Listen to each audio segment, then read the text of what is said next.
Hey there guys, I'm so excited because today I am going to be transforming my nail room into a beautiful nail salon with a custom hand-painted mural by me. Now that I have everything packed away and ready to go, I just need to decide what I'm going to do on these walls. So in classic me style, I have decided to skip some of the most important steps that people recommend when they're about to paint on their walls, like cleaning and sanding, because screw it. Worst case scenario, I'll just paint over this mural and deal with the consequences. It's art, you know? Like, how much effort am I gonna really put into this? Additionally, now that we're talking about effort, I have decided to go freehand and not make a plan. This is gonna be a fun video because we are going to travel through my artistic process together as a team, because that's what art is, a team sport. First, I have to gather my minimum supplies. So I decided to use these 3 paintbrushes because they are all I have available. This ruler will be my new paint stir stick, and this handy dandy tool I've had kicking around for a long time. It just helps open up the, well, these guys, the cans. This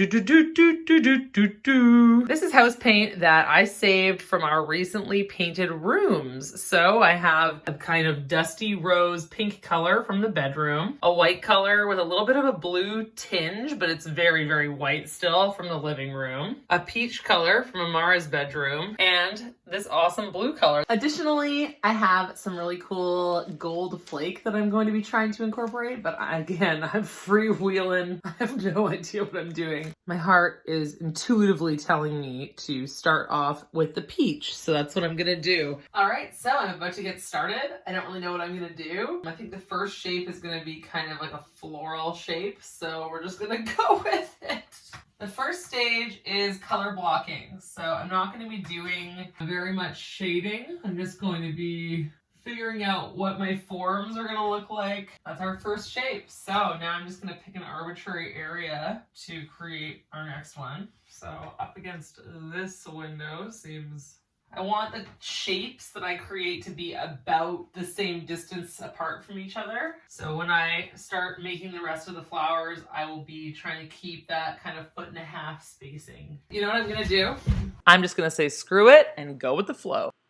And what do you do when you're sick of talking to the camera? That's right. Time-lapse mode! In the light of day, things are looking very cute. I'm actually really happy with these forms that I've made. I think they look like flowers enough, but they also don't. We will see you tomorrow during the next nap for layer 2. Some time has passed, and I've actually been staring at the peach flower prints that I put up on the wall for about a month. So I just kept on staring at the wall until an idea struck me. I knew I was going to use this pink color because it's the color of our bedroom, and I'm just using leftover house paint for this project. You don't have creative colored house paint lying around, and you don't care about your damage deposit, like literally put whatever you want on the walls. It does not matter.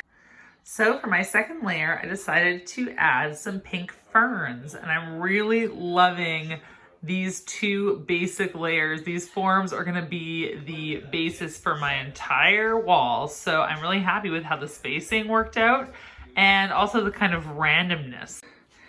Now that I have the ferns, the peony shapes look a little bland. So I am going to go arts and crafts on it and put some interference iridescent colors inside of them. Let's see how it goes. Speaking of interference, wow, so this video has taken a long time because of my motivation level, but you know what? I decided to just go with the flow. So whatever idea came to my head first, I just did that. I started off with the peach peony shape. I added the pink ferns and then the white dots. And then I was kind of like, all right, we need a little bit more contrast. I want to hit up some green. So I just added these cute little green ferns. Thank you, Carly Dads. And I'm excited because now I get to add my gold foil and some black accents. So let's see how that goes. So I'm feeling really happy about how things are turning out. I've added these gold flecks to the in-between parts to kind of give it a little bit more dimension. I don't know. It's like, do I add more gold? Should I add some contrast? I don't know. All right, so one option could be little dots inside of the white dots, like a drop shadow dot, so like kind of like comes down in stripes, more obviously like dots, you know, and kind of make them more random.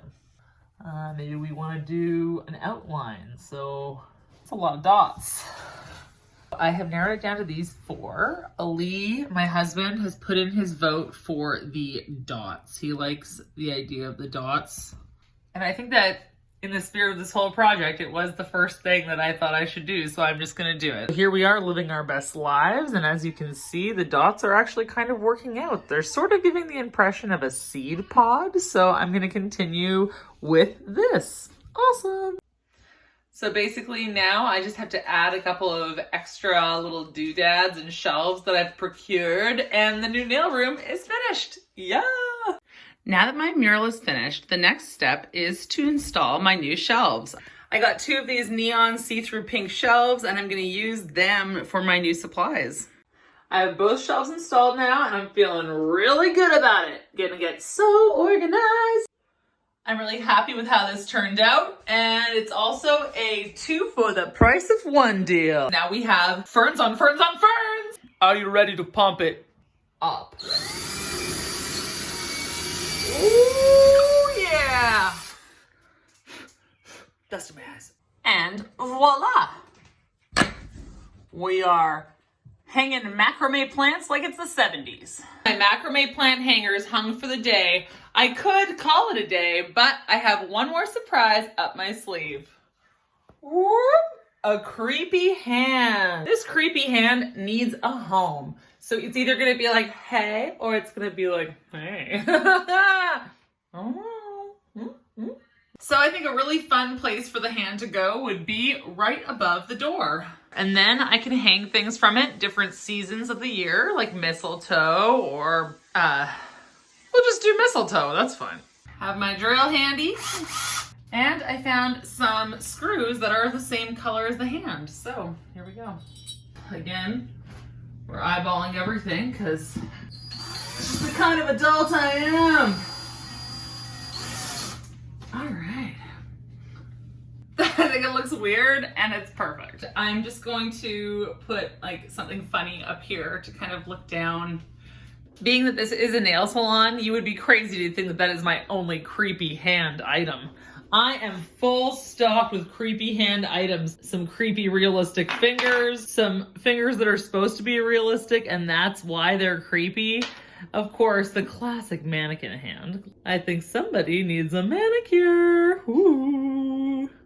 Chronologically, it has been a very long road, but in all actuality, this room has come together exactly how I kind of sort of maybe visioned it. I am more of like, let's just go with your first instinct kind of girl. And I didn't realize that until this project. I spent a lot of time mulling over ideas, and I think that I learned that sometimes the first idea actually is the best idea, and to just stick with that, stick with your gut instinct.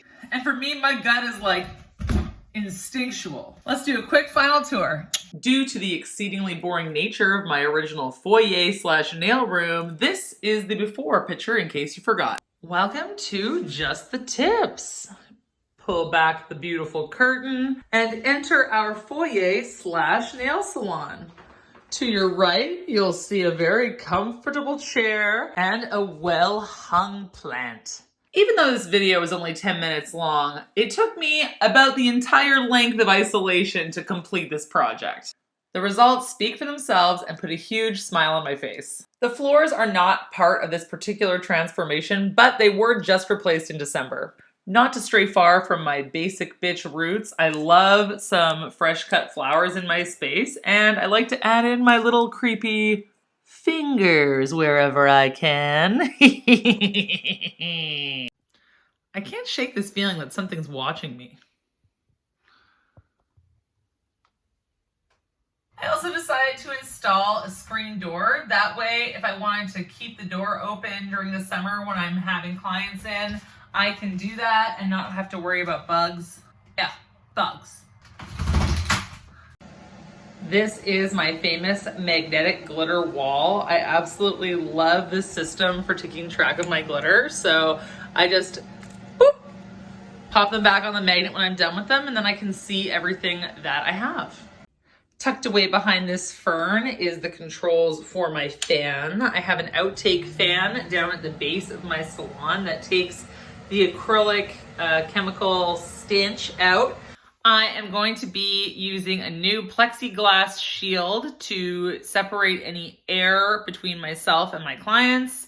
I will still be practicing proper ventilation for all of my services. We'll have a wash on your way in, wash on your way out policy, and anything else that seems to be the norm in the new nail salon world. So bring it on. Thank you so much for watching this video. I hope you enjoyed the transformation of my oh so boring foyer. If you know what I should call this particular type of interior design, what style I might be, leave a comment below. I would love your insight because so far it seems like every room, every square foot, I have a different design idea, and I'm hoping, and I hope you guys agree, that everything ties together really well. Don't forget to comment, like, and subscribe.